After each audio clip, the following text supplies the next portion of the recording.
Hi hello friends, ಎಲ್ರಿಗೂ ನನ್ನ ನಮಸ್ಕಾರ. ಜೈ ಶ್ರೀ ಕೃಷ್ಣ. ಇವತ್ತೊಂದು ನಾನು ಹೊಸ ರೆಸಿಪಿ ಮಾಡ್ತಾಯಿದ್ದೀನಿ. ಅದೇ ನುಗ್ಗೆ ಹೂವು ಮತ್ತು ನುಗ್ಗೆ ಸೊಪ್ಪನ್ನು ಎರಡು ಸೇರಿಸಿ ಮಿಕ್ಸ್ ಮಾಡಿ ಮಾಡ್ತಕ್ಕಂಥ ಒಂದು ಪಲ್ಯ ಇದು. ಜೋಳದ ರೊಟ್ಟಿ ಜೊತೆ ತುಂಬಾ ಚೆನ್ನಾಗಿರುತ್ತೆ. ಆಮೇಲೆ ಹೆಲ್ತಿಗೆ ಕೂಡ ಇದು ತುಂಬಾ ಒಳ್ಳೆಯದು. ಯಾವಾಗಲೂ ನಾನು ಸಪ್ರೇಟಾಗಿ ಮಾಡ್ತಾಯಿದ್ದೆ, ಈ ಸರಿ ಎರಡು ಮಿಕ್ಸ್ ಮಾಡಿ ಮಾಡ್ತಾ ಇದ್ದೀನಿ. ಇದು ನಮ್ಮ ಬೋನ್ಸಿಗೆ ಕೂಡ ತುಂಬಾ ಒಳ್ಳೆಯದು. ಅದಕ್ಕೆ ನೀವು ಕೂಡ ಒಂದು ಸಾರಿ ಟ್ರೈ ಮಾಡಿ ನೋಡಿ ಫ್ರೆಂಡ್ಸ್. ಇಲ್ಲಿ ನೋಡಿ, ನಾನು ನುಗ್ಗೆ ಸೊಪ್ಪನ್ನು ಈ ಥರ ಬಿಡಿಸ್ಕೊಂಡು ನೀರಲ್ಲಿ ಹಾಕಿ ಇಟ್ಟಿದ್ದೀನಿ. ಚೆನ್ನಾಗಿ ತೊಳ್ಕೊಬೇಕು. ಆಮೇಲೆ ನುಗ್ಗೆ ಹೂವು ಕೂಡ ಇದು ಒಂದು ಬಟ್ಲಿ ಇದೆ. ನುಗ್ಗೆ ಸೊಪ್ಪು ಒಂದು 2 ಬಟ್ಲಿ ಇದೆ. ಎರಡೂ ಬೇರೆ ಬೇರೆ ಆಗಿ ತೊಳೆದು ಇಟ್ಕೊಂಡಿದ್ದೀನಿ.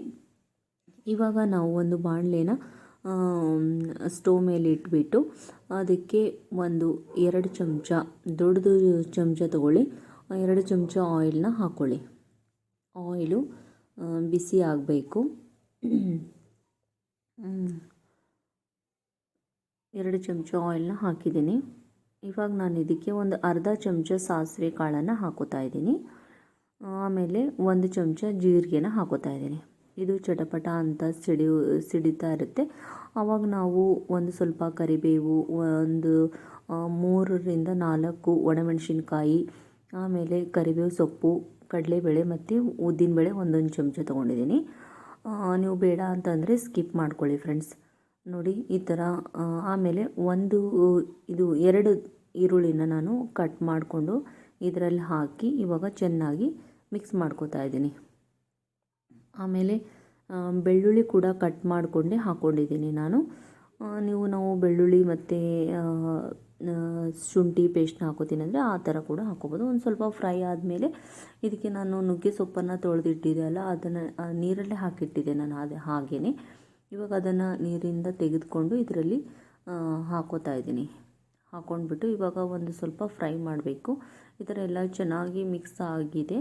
ಆದಮೇಲೆ ನಾವು ಇದು ಹೂವು ಕೂಡ ಇದೆಯಲ್ಲ, ಅದನ್ನು ಇವಾಗ ಸೇರಿಸ್ಕೋಬೇಕು. ಹೂವು ಫ್ರೈ ಆಗೋಕ್ಕೆ ಜಾಸ್ತಿ ಸಮಯ ಹಿಡಿಯೋದಿಲ್ಲ. ಅದಕ್ಕೋಸ್ಕರ ಹೂವು ಎಲೆ ಫಸ್ಟ್ ಹಾಕಬೇಕು, ಸೊಪ್ಪು, ಆಮೇಲೆ ಹೂವು ಹಾಕ್ಕೋಬೇಕು. ನೋಡಿ ಈ ಥರ ಹಾಕ್ಕೊಂಡ್ಬಿಟ್ಟು ಚೆನ್ನಾಗಿ ಮಿಕ್ಸ್ ಮಾಡ್ಕೋಬೇಕು. ಕಲರ್ ಕೂಡ ಇಲ್ಲಿ ಚೇಂಜ್ ಆಗ್ತಾಯಿದೆ. ಹೂವು ಎಣ್ಣೆಯಲ್ಲೇ ಫುಲ್ ಕರಗೋಗಿದೆ ನೋಡಿ. ಆಮೇಲೆ ನಾವು ಇದಕ್ಕೆ ಒಂದು ಸ್ವಲ್ಪ ಅಚ್ಚ ಖಾರದ ಪುಡಿ, ಗರಂ ಮಸಾಲ, ಜೀರಿಗೆ ಪುಡಿ, ಆಮೇಲೆ ಧನಿಯಾ ಪುಡಿ, ಆಮೇಲೆ ಅರಿಶಿನ, ಇದನ್ನೆಲ್ಲನೂ ಇದರಲ್ಲಿ ಹಾಕ್ಕೋಬೇಕು. ಇವಾಗ ಹಾಕ್ಕೋಬೇಕು. ನಾನು ಎಣ್ಣೆಯಲ್ಲಿ ಹಾಕ್ಕೊಂಡಿಲ್ಲ. ಇದೆಲ್ಲ ಫ್ರೈ ಆದಮೇಲೆ ಲಾಸ್ಟಲ್ಲಿ ಹಾಕ್ಕೊಂಡಿದ್ದೀನಿ. ಆಮೇಲೆ ಒಂದು ರುಚಿಗೆ ತಕ್ಕಷ್ಟು ಉಪ್ಪನ್ನು ಹಾಕಿ ಇವಾಗ ಮತ್ತೆ ಫ್ರೈ ಮಾಡಬೇಕು. ಚೆನ್ನಾಗಿ ಮಿಕ್ಸ್ ಮಾಡ್ಕೋಬೇಕು. ಯಾರೆಲ್ಲ ನನ್ನ ಚಾನಲ್ಗೆ ಸಬ್ಸ್ಕ್ರೈಬ್ ಮಾಡಿಲ್ವೋ ದಯವಿಟ್ಟು ಸಬ್ಸ್ಕ್ರೈಬ್ ಮಾಡಿ ಫ್ರೆಂಡ್ಸ್. ಇದೇ ರೀತಿ ನನಗೆ ಸಪೋರ್ಟ್ ಮಾಡಿ. ಆಮೇಲೆ ಆರೋಗ್ಯಕರವಾದಂತಹ ರೆಸಿಪಿಗೋಸ್ಕರ ನೀವು ಬೆಲ್ ಐಕನ್ನ ಕ್ಲಿಕ್ ಮಾಡಿ ಫ್ರೆಂಡ್ಸ್. ನೋಡಿ ಇವಾಗ ಕೊನೆಯದಾಗಿ ಕೊತ್ತಂಬರಿ ಸೊಪ್ಪನ್ನು ತೊಳೆದುಬಿಟ್ಟು ಹೆಚ್ಕೊಂಡು ಇದರಲ್ಲಿ ನಾನು ಹಾಕ್ತಾಯಿದ್ದೀನಿ. ಹಾಕಿಬಿಟ್ಟು ಇವಾಗ ಚೆನ್ನಾಗಿ ಮತ್ತೆ ಫ್ರೈ ಮಾಡಬೇಕು. ನೋಡಿ ಈ ಥರ ಫುಲ್ ಅರ್ಧ ಬೆಂದೋಗಿದೆ. ಇವಾಗ ಒಂದು ಅರ್ಧ ಬಟ್ಟಲು ನೀರನ್ನು ಹಾಕ್ಕೊಳ್ಳಿ. ಹಾಕ್ಕೊಂಡ್ಬಿಟ್ಟು ಈ ಥರ ಮಿಕ್ಸ್ ಮಾಡಿ. ಕೆಲವರು ನೀರಲ್ಲಿ ಮೊದಲೇ ಕುದಿಸ್ಕೊಂಡ್ಬಿಟ್ಟು, ಎಲೆ ಎಲ್ಲ ಕುದಿಸ್ಕೊಂಡ್ಬಿಟ್ಟು ಅದರಲ್ಲಿರೋಂಥ ನೀರನ್ನು ತೆಗೆದು ಆಮೇಲೆ ಫ್ರೈ ಮಾಡ್ಕೋತಾರೆ. ಆಗ ಅದರಲ್ಲಿರೋಂಥ ಅಂಶ ಎಲ್ಲ ಹೋಗಿಬಿಡುತ್ತೆ. ಆ ಥರ ಮಾಡಬೇಡಿ ಫ್ರೆಂಡ್ಸ್. ಈ ಥರ ಮಾಡಿ ನಿಮಗೆ ಅದರಲ್ಲಿರುವಂತಹ ಎಲ್ಲ ಶಕ್ತಿ ಕೂಡ ಸಿಗುತ್ತೆ ಈ ಥರ ಮಾಡಿದರೆ.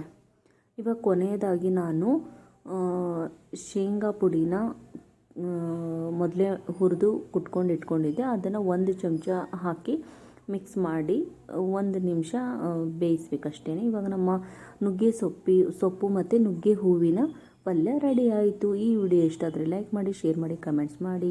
ಬಾಯ್, ಟೇಕ್ ಕೇರ್.